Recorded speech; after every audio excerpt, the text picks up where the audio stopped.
After 450 hours of playing Baldur's Gate, I found something that I've never done before. What did you do? I found that there's this press that goes around like a newspaper. Okay. And in the basement of the newspaper, the printing press talks to you. The machine? The machine itself talks to you. Like in a magical way, or? Well, that's what you try. I tried to find out. I said, you're a talking printing press? And it goes, I'm no printing press. I'm a person. I'm an artist. And he tells me its name. And I'm like, okay, that makes sense. You're an artist. You're as a printing press, like something must have happened.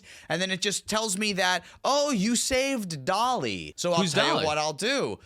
That's what I said. You hadn't saved Dolly yet. No, I did. I Googled who Dolly was, and Dolly was a pixie that I saved. That you forgot about. Yeah, like 300 hours ago or something. Okay. Yeah, like in this gameplay, I saved her like 20 or 30 hours ago. Okay. And it's a little pixie that I save in every playthrough that I do. Just because it's easy or whatever, and it's fun. I get good person points for doing it too. Okay. And I also get a blessing that stops me from being affected by the shadow curse, which is very prevalent in Act 2. It's such a good thing to do, right? But I just never really knew that her name was Dolly. And so now I do. Now I will always remember that she's Dolly, because the talking magical printing press was happy that I saved her, and I could then print a story that made me look good instead of the story that the Lord was going to print that made me look bad. Oh, wow. That's really convoluted. This game's great, dude. Welcome. Hello. My name is PP. What? Say something? Hello, I am Poo Poo. This is the Play to Win show. This podcast is brought to you in part by Dragon Shield. Use code PLAYTOWIN5 at the affiliate link down below for 5% off to help support the show. Welcome to the Play to Win podcast, where we talk about winning in cEDH. I'm Cam. And I'm Dylan. This week we're talking about cards we hate in cEDH. We hate these cards. We'll never play them except for when we do. Yeah. We have a list of cards that we overall maybe like historically don't love, try not to play in cEDH. Some people love them. We're going to talk about the reasons why they're good and the reasons why we don't like them. Exactly, yeah. So please don't be offended if you play any of these cards. We certainly understand that there are upsides. They just don't fit our play style, or we don't play decks that can utilize them very well, or honestly, historically, we've seen them be bad in cEDH too. What do you got? You have the list in front of you? We haven't talked about this list directly. I think you have a list of cards you think that I hate, right? Yeah, well, some cards that I know that you hate. You know that I hate. But we haven't talked about this in particular, right? No. Okay, we haven't. But these are cards that I think, like, categorically, we don't like. There might be one that I mentioned last week that I have recently come around a little bit. We'll talk about it when we get to it. Oh, let's talk about it now, because it is on the list. Yeah. A classic play to win card that we don't like is Wheel of Misfortune. Yes, Wheel of Misfortune is a 3 mana, a 2 and a red for a sorcery that's red. I'm not looking it up. You're not looking It basically says each player chooses a number at random. I already fucked it up. The number that you're choosing is not at all at random. You are very much choosing the number that you select. The goal that you're trying to do is Wheel of Fortune, discard your hand and draw 7. Whoever chooses the lowest number does not wheel. Everyone else does wheel. The person who chooses the highest number loses that much life. Exactly. So the number that you name can't be lower than 0, but if you say 0, so long as someone else named a non-zero number, you don't have to wheel. Exactly, which is very important to say when you're casting this spell if you know one of the players doesn't want to wheel. Because if one of the players doesn't want to wheel, they'll pick 0, and then you pick 1 and you will wheel. That's it. Otherwise, with regular Wheel of Fortune, if that player doesn't want to wheel, they have to counter the Wheel of Fortune. Whereas this technically does give you a little bit of like a political opportunity. You don't have to wheel, just let it resolve, right? Exactly, yeah. We can all wheel. Keep your hand. And it's specifically good in, I have been playing Green Goblin recently. Green Goblin is a deck that wants you to discard your hand. Wheels are really great there, and I think it's very good in that deck. I don't know overall how good wheels are in cEDH. Realistically, I actually don't think they're great. Wheel of Fortune and Windfall are kind of like necessary evils, I want to say. They can be powerful, but they can also be kind of risky. They're good in strategies when you can build around them, but on their own, when you just, naked wheel, that's when they're bad. I've always said that's a problem. Naked wheeling is not good. But yeah, realistically, because in multiplayer, in cEDH, you're discarding your hand and drawing 7, but your opponents are all doing that as well. So your opponents have collectively seen 21 new cards, which is really bad if you're trying to push through a win. Versus your 7. And it doesn't matter that the cards are split up amongst other players, because so long as someone else other than you wins the game, you lose the game. It's all your opponents. They're all bad. It's all bad for you to have. So that you have 21 individual opportunities to give up something, whereas you only give yourselves 7 opportunities to give yourself something. Right. And now some of the very fast Grixis decks or the red decks that can use this Wheel of Misfortune or Wheel of Fortunes to just like win the game right on the spot or cast it after a defense grid or after a silence, then Wheel can be very good. In Green Goblin, Wheel is obviously very good because you kind of break parity on Wheels because you're not actually discarding the cards that you're discarding because you're still allowed to cast them. So everyone else loses their hand and draw 7, but you don't lose your hand and draw 7, and normally for 1 mana, and that's really good. All this to say, Wheel of Misfortune I have recently come around to because I have learned that if you pinpoint that one of the players doesn't want a wheel, they name 0, you name 1, and you'll always get it. The issue is when you don't have a lot of life. Wheel of Misfortune gets much worse if you've already ad nauseamed or necro. It's way better in the beginning of the game when you have a ton of life. But if you have 10 life and everyone has 35 life, and one of the other players smartly says, someone just bet 11 life and then Dylan cannot wheel. If someone bets 11 life, no matter what, I can only pick 10 life. That's all I have. If I only have 11 life, I will be the lowest number if everyone picks more life than I have. And then that way you can effectively counter the wheel for you, and it gives everyone else at the table advantage. Right. But you do kind of have to be in a spot where everyone's either in a spot where they want to wheel or in a spot where they understand that they don't have anything to stop that player from winning the game, so they have to counter this, otherwise they do just lose that way. Right, yeah, exactly. We also kind of like, this doesn't really come up as much anymore because disrupting your opponent with the wheel isn't as prominent as maybe it used to be when like Flash was a card that would come up in cEDH so much. But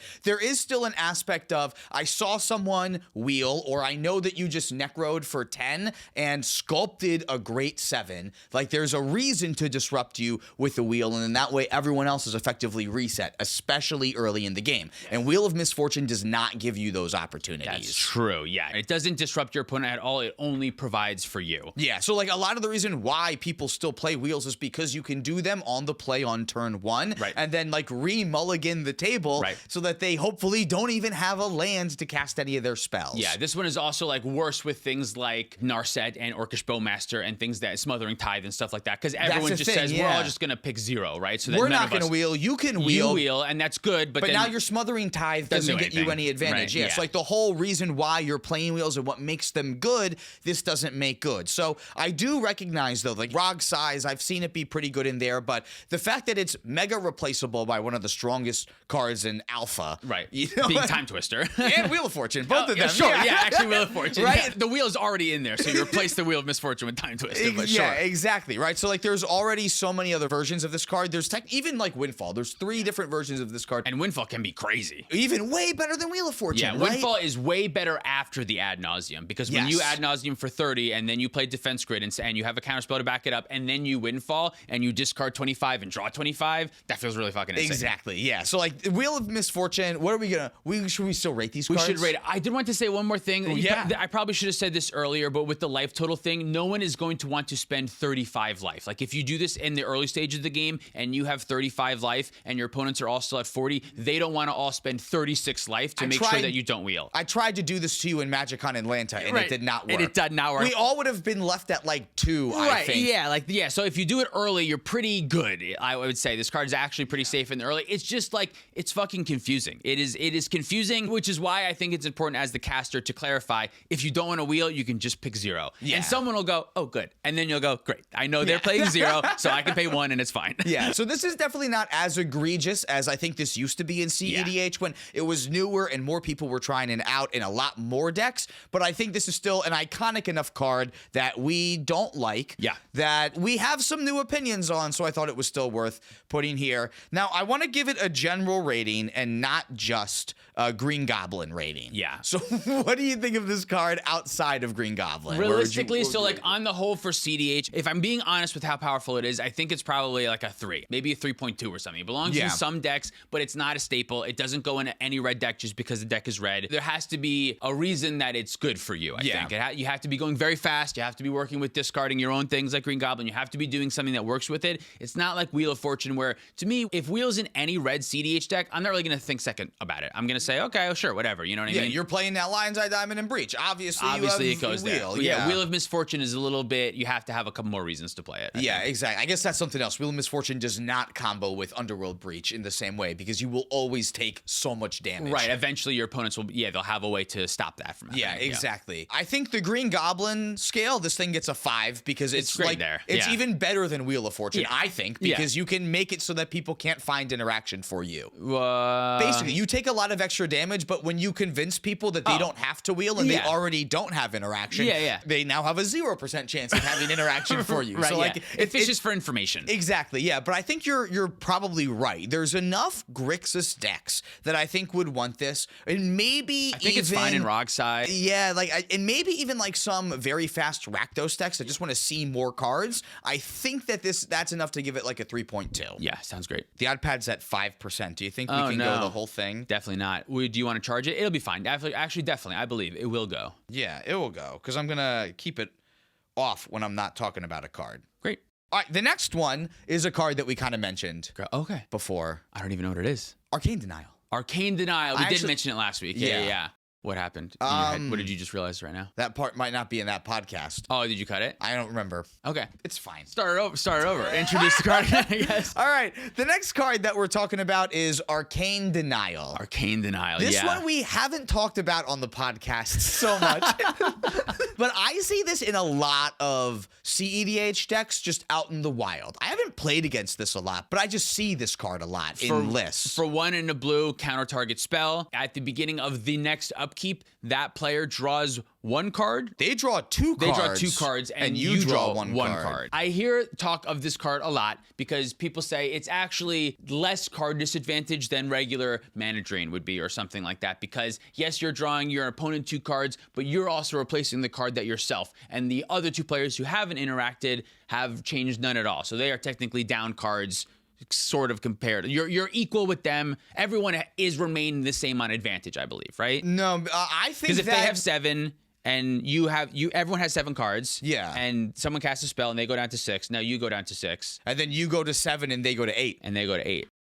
So they're up a card. That feels so stupid. That feels stupid. Yeah, you gave someone advantage. Yeah. Yeah. So if you're going to I guess give I someone, don't know the argument. Yeah. Then. So if you're going to give someone advantage anyway, why not just play a good card? Right. Like a good counterspell that doesn't require you to hold up 2 mana. 2 mana is already atrocious. It's already so hard to really do. bad. Most decks don't play delay already, and we already talked about why decks aren't on mana drain anymore. And just like giving someone 2 cards is really bad. If you have to counter someone's win and then you have to give them 2 cards afterwards, they're gonna like be able to win again probably. They probably will. Yeah, it's on a different turn. Yeah. But you might have given them interaction to stop someone else from winning and then another tutor. Like they're only playing good cards. Right. You are only replacing what you're stopping with other good cards. It's not like an offer you can't refuse where you're replacing a good card with treasures that then they have to use other resources that they already have in their hand with those treasures. Like you're still making them use other resources. This is just free other resources that they can turn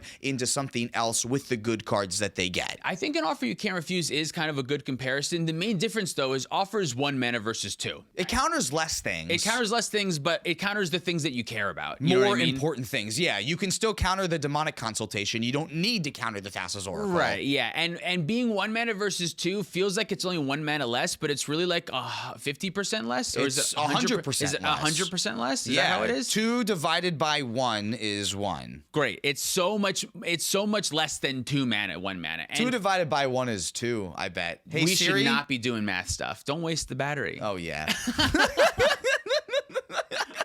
Also, can you counter your own thing and draw 3 cards? Next upkeep? Is that That's still bad. That's like a 2 mana to draw 3 That's mana? the worst bobble I've ever heard of. Well, you're down 2 cards also. That's literally like you should just play that card that you played in Hollow One, the red one that's Burning Inquiry or Goblin as an additional lore? cost to cast a spell, discard like a card or discard 2 cards and then draw 3 cards. Oh, sure. You might as well play that instead. Yeah, that's definitely not good. Yeah, we hate this card, and it's not good. It's not good. If it was 0 mana, it'd be great. That's anything though. With 0 mana, it'd be great. The reason I want to emphasize that because the reason isn't specifically because of the card draw thing. That's just like on top of all this. It's 2 mana. It's unplayable at 2 mana. It doesn't matter. It would have to have such a crazy upside as a 2 mana counterspell for it to be good, and it has like a borderline downside. So to me, it has a downside. Yeah, so- and I think that this card comes from casual. and it's great in casual. It's great in casual. Awesome in yeah, casual. exactly. Like I think that advantage downside makes a little bit more sense because people can play bad cards in casual decks, right?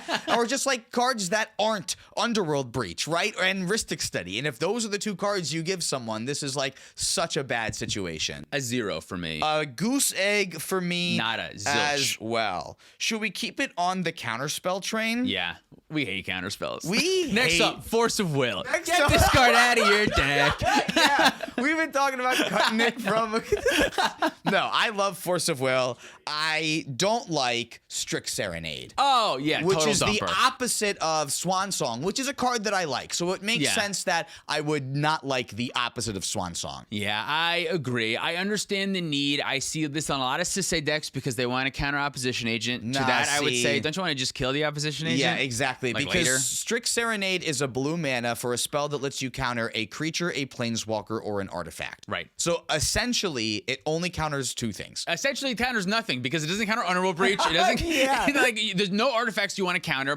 Like the One Ring, I guess. Maybe you'd want. What other artifact would you want to counter? Some weird random combo piece, maybe. But Yeah, like, probably. But like, there's other counters that I already play that can counter that. Like any other non-creature counter stops those things. Right. Yeah. And like, yes, countering a Thassa's Oracle is cool, but like.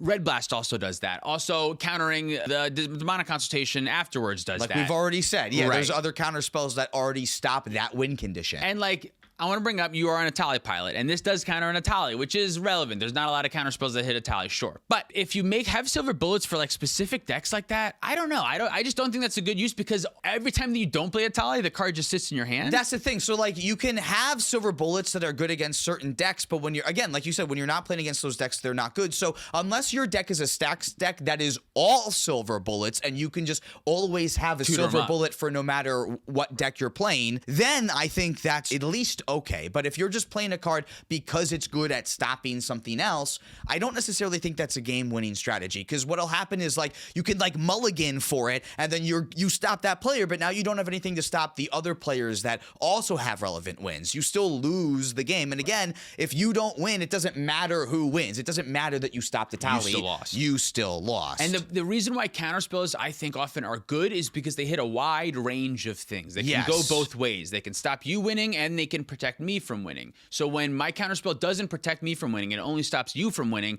that cuts off like half of why counterspells are good, I think. Exactly, right? yeah. Whereas like if I just played removal in that slot instead, like Source of Plowshare or Dismember or something like that. or a bounce spell. Something Same even better thing, that sees yeah. a lot more play. Like, I don't have to be worried about leaving up a mana and then not having anything to do with it, right? Because, like, for the counterspell, I have to pass turn and leave up a mana. And then if you don't cast anything that I want to counter, I've wasted my turn. I didn't do anything with that mana. Where I could have cast it on a Soul Ring or something, but I left the mana up instead. Whereas with removal, I just cast a Soul Ring, I pass a turn, and then when it gets back to me, now I use the removal to kill the thing. And then that way, the opposition agent stopped the other 2 players from doing something too, right? Instead of giving other players windows to win, you only give yourself windows by playing removal instead. Right. And if you want to leave up the interaction to make sure that you don't die, I think that's fine. But the interaction that you have to keep up has to be like very relevant and you're planning to use it. You know what I mean? Like I just think there's going to be too many situations with Strict Serenade where like there's nothing really relevant for you to hit. That's the thing. Most of the time, this is not countering something that is winning the game. It's countering something that is either going to like mess you up a little bit or you're like just going to mess someone up a little bit, right? Yeah, you're like only tempoing instead of actually having like the game not come to a close. Right. And when you're trying to counter like a Thassa's Oracle, most of the time, realistically in cEDH, by the the time the player is putting Thassa's Oracle on the stack, the game is wrapped up. That Strict Serenade does nothing because Underworld Breach is online, or they've already drawn their whole deck, or they just Ad Nauseam for 30 cards. Like, by the time Thassa's Oracle get here, it's you needed to counter the Ad Nauseam before. Yeah, you needed exactly. to counter the other thing that before we got to the Thassa's Oracle. Or even in like a Thrasios deck, you needed to counter the crop rotation because now, yeah, sure, you can counter the Seedborn Muse. They still have Cradle. They have 40 mana. Yeah. Exactly. They still have Ouroboros Breezecaller. There's way more things they can do. They just go, great. I have a bird that makes Cradle better. Yeah. And I think, we hate this card. What do you give this? Like, does it belong in any deck? 0.1? This doesn't belong in any deck. Is it better than Arcane Denial or the same? No, it's worse than Arcane Denial because it's actually more replaceable. Because unlike Arcane Denial, this is also replaced by removal. Yeah. Like, this is just a removal spell that only hits things on the stack. So it makes the timing always bad. Yeah. I agree. Yeah, I agree. This card gets a -6. The first ever negative. The first ever negative, yeah. So that means that if you give it a 0, it rounds out to a -3. I'll take it, yeah. Yeah. All right, cool. We're going to keep it on with the counter spells. Oh, great. More counter spells. More counter spells. This one we've been on for a long time. This is a whole category of cards. This is Stifles. So this is going to include Stifle. This is going to include Trick Bind. We'll even throw Spider Sense in here. Sure. Because it's new. Anything that says that it counters an activated or triggered ability, we don't like.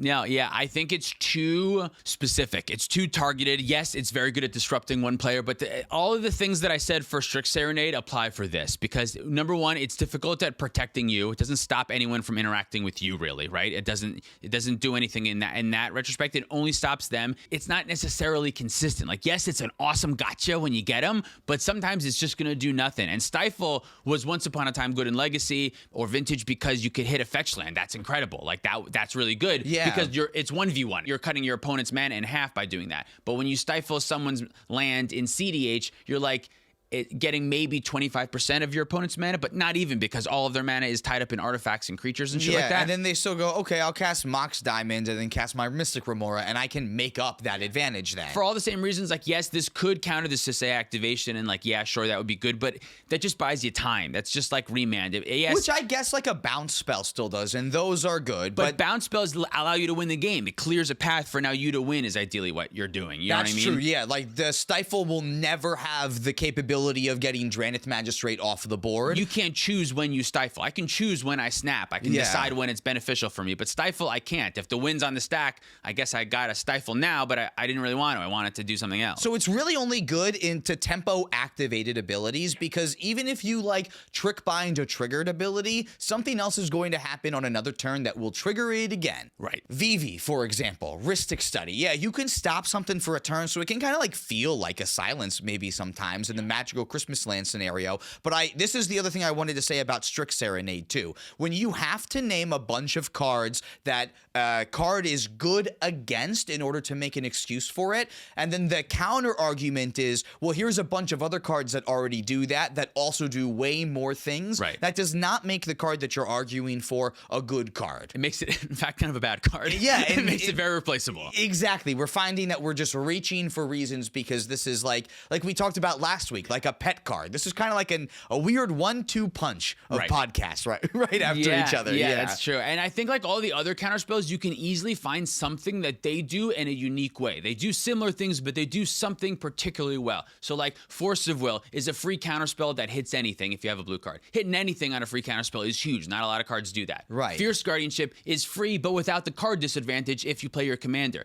Not a lot of other cards do that, give you that free counter spell with no real card disadvantage. Fierce does that. Pact the Negation costs 0 mana, so it's a 0 flip off of Ad Nauseam. So it does something unique that other counter spells don't do, but these other Stifle effects, yes, they do something unique that other cards don't do, but the thing that they do just isn't very good. What the thing that they do is not good. And I think right now we're getting to a point in the meta where because we're speeding up, it's more important to be able to keep presenting your thing instead of tempoing yourself. Like, yeah, you can look at this as tempoing someone else, but in reality, you're tempoing yourself by, again, not being able to use all of your mana when you need to push yourself ahead. Instead, you're holding yourself behind by trying to keep only 25% or even 33% of your opponents behind. If the maximum value that you can get is that 33% of the table is slowed down, honestly, 50% of the table slowed down, but the problem is that you are 25% of the 50%. Right, yeah. It's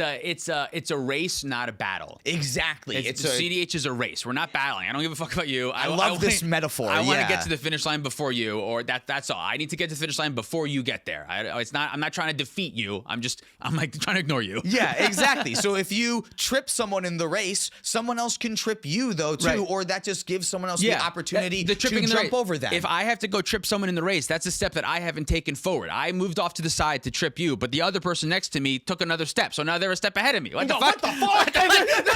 Hey, we'll get back to you. I need to trip you too. Yeah. And then you can't ever catch up to them because they steamroll. Because they kept going and they're ahead and they keep going. So we're geniuses. What a great analogy. That's what I think every time I have an idea. Man, do you ever watch the podcast back and go, wow, we're so smart? What were we saying earlier about the math numbers? Hey, what's 2 divided by 1? Let's talk about another card we hate, please. Okay, all right. These cards are all zeros. These cards are all zeros. Yeah, all stifles are zeros. It's so funny, yeah. So we're going to talk about one... Did you know that you can still win the game if someone Angel's Graced this turn? Yes, in the cleanup step specifically. In the cleanup step, yeah. So the way that this works is that the cleanup step checks 2 different things. And the first thing that it checks is to see if the active player is over their maximum hand size and they have to discard their cards. And then it checks to make all end of turn effects end. Right. And then after it checks those 2 things, it allows for triggers to go on the stack. Because those things are state-based actions? Because they're state-based actions. You can't respond to the discarding of cards at the end of turn, nor can you respond to end of turn effects. Ending, yes. This is also true for Silence and Born Upon the Wind. Correct. These things are over in the cleanup step. Exactly, yes. Now, this is different from a trigger on your end step that you can respond to, like Underworld Breach, you can respond to on the end step. In your cleanup step, unless you have a trigger that goes on the stack, Silence ending and Born Upon the Wind ending do not put a trigger on the stack. Yeah. One of the most popular and only common things that does are Gitrog Monster, because discarding a land puts a draw trigger on the stack. That's what we're here to talk about for another hour. No, but the real thing is that we've been talking about how good this interaction is with Green Goblin and Necropotence.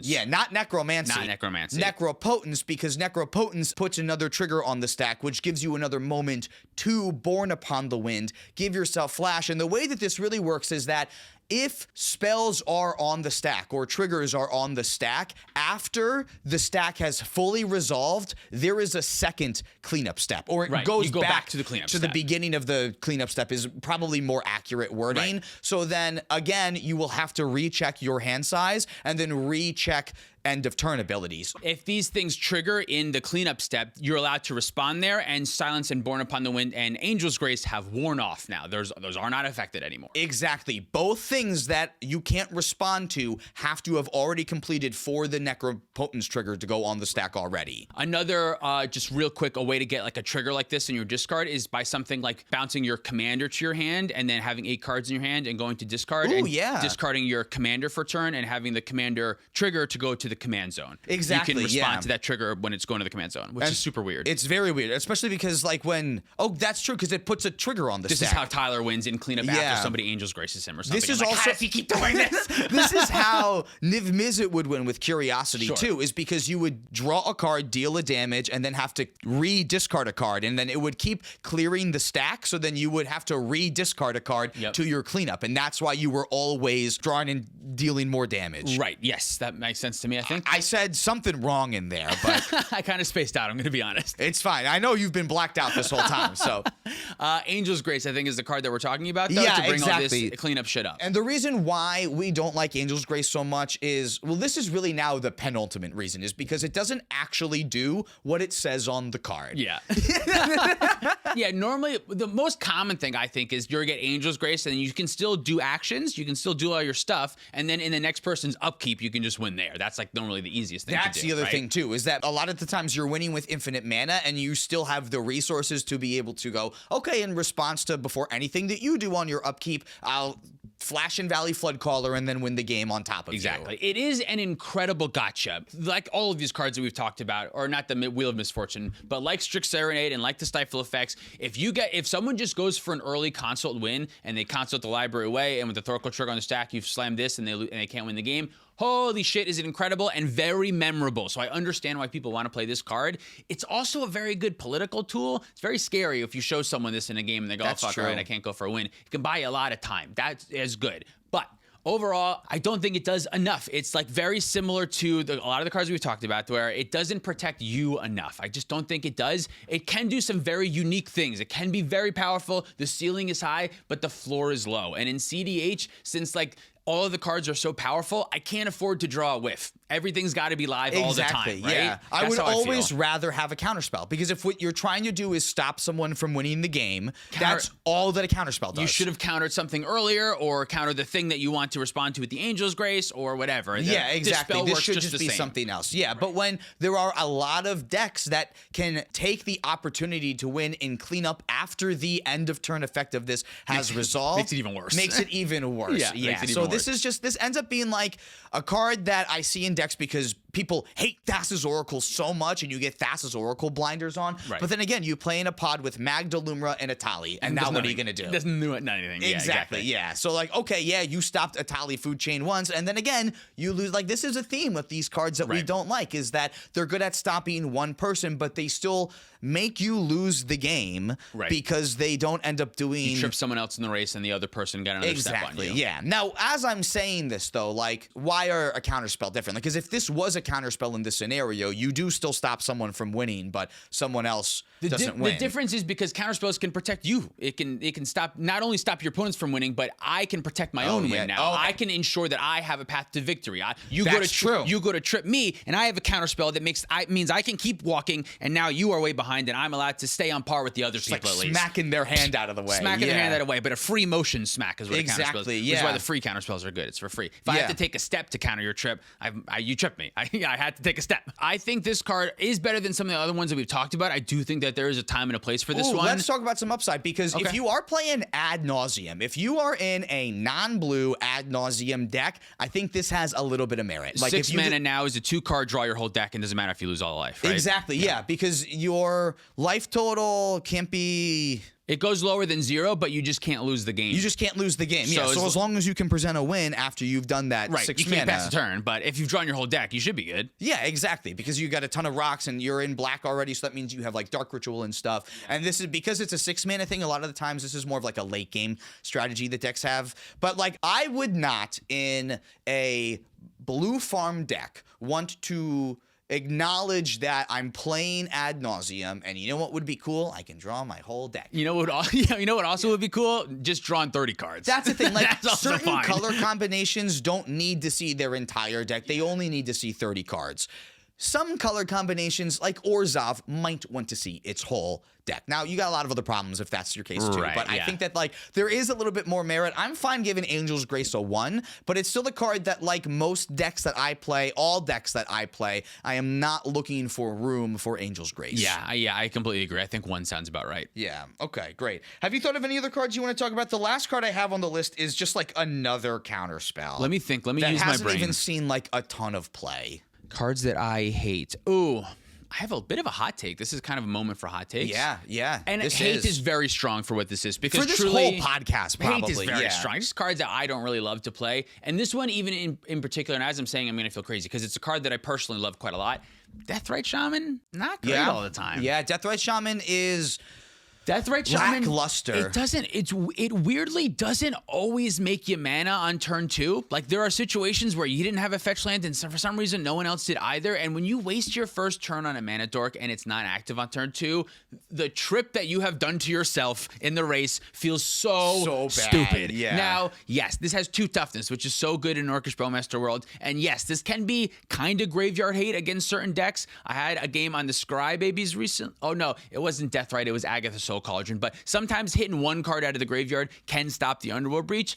a lot of the times it's not going to be enough. You have to then leave that mana up, and it only hits creatures and instants and sorceries, not artifacts. Not artifacts. Not so grinding it's not station. going to hit Grinding Station. It's not going to hit Lion's Eye Diamond. And you have to think of it as it costs you 2 mana to do that. Right. It's not 1 mana because that's what the ability says. You're losing out on your Deathrite mana. And I feel like that's what trips me up all the time, is that I give myself the false sense that I'm still able to interact with the graveyard. And then I go, oh, I can only deal with your fetch land. Right. I don't care about that. Yeah, exactly. Plus, it's a trigger. So you can try to interact with the graveyard and then they can still respond. Yeah, so like the worst is like if there's 2 Deathrights out and you go to exile someone's land and somebody else exiles it with their Deathrite instead, and now you don't get to make the mana. That's the fucking worst. And then because it's shown on the table, when people are trying to go through their brain freeze loops, they know not to just LED or brain freeze at a stupid time, right? They know to make sure that they have 2 mana up at all points so that you don't have the opportunity to snipe it. And anytime that you are foreshadowing your information and your interaction, you're just giving away games to smart players. Yep. Yeah, I completely agree. Realistically, although this card has 2 toughness, which like I said is huge in Orcish Spellmaster, I still think it's worse than Noble Hierarch and Ignoble Hierarch and obviously Birds of Paradise right now. That's true. And it's pretty close to Delighted Halfling. So it's like probably, it's realistically the 4th or 5th best 1 mana dork in cEDH. That's still true. I'm not saying it's not. It's the 5th because it's also worse than Birds of Paradise. It's worse than Birds of Paradise, the Hierarchs, and Delighted Halfling. And D-Half, for right? sure. I think it's worse than Delighted and if Halfling. it definitely is worse than Delighted Halfling. Right? So if I'm in green-black, then I'm looking for... Sorry. I don't know why that scared me so bad. You thought the bald eagle I from literally before was thought, coming in? I thought there was a volcano erupting or something. I see the world in wild and mysterious ways. This is like how I'm gonna give you shorts to like have obvious choices for. Yeah. I'm keeping that thing up. It's gonna create a viral moment one of these days. You want to just be done with the podcast? I do. That's a good idea. Dump it. Yeah, that's a good idea. All right. Can we go over the list of cards that we hate? Do you have any other follow-up ones that you want to talk about, Miss? I don't think so, because these are the ones that I've mostly been thinking about. It's mostly cards that I find that it's like counter spells, which I know is going to make it seem like I'm The pushing Atali player. propaganda. Yeah, the Atali players pushing propaganda. But like all the good counter spells, Flusterstorm, Force of Will, Mindbreak Trap, they should still all be in every single one of the decks play the that you good play. ones. Yeah, just because I cut Flusterstorm doesn't mean you should. Everyone should still play Flusterstorm. Exactly, yeah. But the format is definitely speeding up. It's creepily speeding up. So I think that it's still good to have some interaction, but don't be looking for things that are only going to stop one player because, again, the faster that the format goes, the more general interaction that you need to have. Look for faster sneakers in the race. Yeah. Don't put gum on your opponent's sneakers. Just get faster sneakers yourself. Put flubber on your sneakers. Yeah. Just go faster, be redundant, be able to present 2 wins in a single turn. Double spelling is really powerful. I think, I don't know. What the fuck do we know? Those are the games that I win. That's when I the do thing. That shit. Yeah, like a lot of these cards try to stop you from losing, but the best way to not lose is to win. We had a game recently where like I used Flusterstorm to counter one of your spells, and then on my turn I was able to win because if I didn't counter your spell, you would have won. In those situations, Flusterstorm feels like it does the same thing. It still paves the way for you to win the game. Yeah. But I couldn't have Strix Serenaded the finale of Devastation that's going to find the Sylvan Safekeeper. I can only Flusterstorm it, right? So like that's why Flusterstorm is so fucking good, and Strix Serenade sucks ass. Also because like Flusterstorm is like super uncounterable. It's super and uncounterable. You can super counter Right. most of the cards we talked about today except Angel's Grace. Right, exactly. But the way that you counter Angel's Grace is that you just win on the cleanup step. The only reason why the Strix Serenade thing that we didn't talk about is like countering Grand Abolisher, I guess, is relevant, like being able to counter a creature like that because you can't do anything afterwards. Realistically, I think stuff like Touch the Spirit Realm and Channel Otawara and things like that are better answers. Removal that you can still use. I would just prefer to lean into that stuff. I want to give you a false sense of security and then at the last minute bounce it and then we fuck you up there. I would rather do that than go Strix Serenade on your thing because somebody else might have an Otawara. Maybe they'll use it in the meantime, right? Also true, yeah. Whereas like this forced you to interact first. Right. Yeah, exactly. Now it's your responsibility. Oh, dude, yeah, that's a great point. Yeah. Yeah. Now you're down the card instead of your opponent. Right, yeah. So being able to interact last gives your opponents to maybe interact before you. So cards that allow you to interact last are good. I learned a lot about cards that I already don't like, and I'm only more staunch in my opinion from talking to someone that shares my opinion about these cards. Could have seen that coming. Yeah, wow. This isn't problematic at all. Let's just can this whole thing now. Dump it. What do I say? Thank you so much for watching. If you'd like to support us directly, you can do so on Patreon, like our $100 patrons. Tom Bieber, Cumulative Upkeep MTG, Mr. Jerby, The Cardboard Cookbook, Penguin Man 0089, Eli the Magic Guy, David Newman, Rocky Hall, Pat Fires, Frogman, Spangler, Demetrius, Clark, Larceny Roars, Your Boy Blue, Sparky B, Insomnia, SC Phillip, Olden Groupie, Zach Hartley, Big Legs, Banjo, Reactive, Sean in the Ice, Gear Bear Garrett, Mace the Ace, Alex Smith, Luke Cook, Connor Zippon, Joshua Day, Peter Stewart, Corno Wild, Uncle Butt Snoosh, Quadja A. Hamid, Scott Hawk, and Baby G-Bus. If you want to pick up any of our merch, you can do that at playtowinmtg.com. Thanks, Dragon Show, for supporting the show. Use code PlayToWin5 at the affiliate link down below. I'm wearing the same thing that I wore last week. Fuck! Follow us on the internet for more content. Thank you for watching. See you next time. That's funny. Take the switcher off and we'll do it again. Meta, Fred's Dead, Ben Finelli, Jason Brooks, Safarius, Ash Wayne, Z-Trep, John Koba, Sarcastic, Mystic Muffin Man, Zachary Coulson, Dalton Poteet, Justin Jan Wildfang, Thomas Bueno, and David Nelson. Oh, that was fancy. Wow. Wow, look how big this room is. Whoa, what the hell?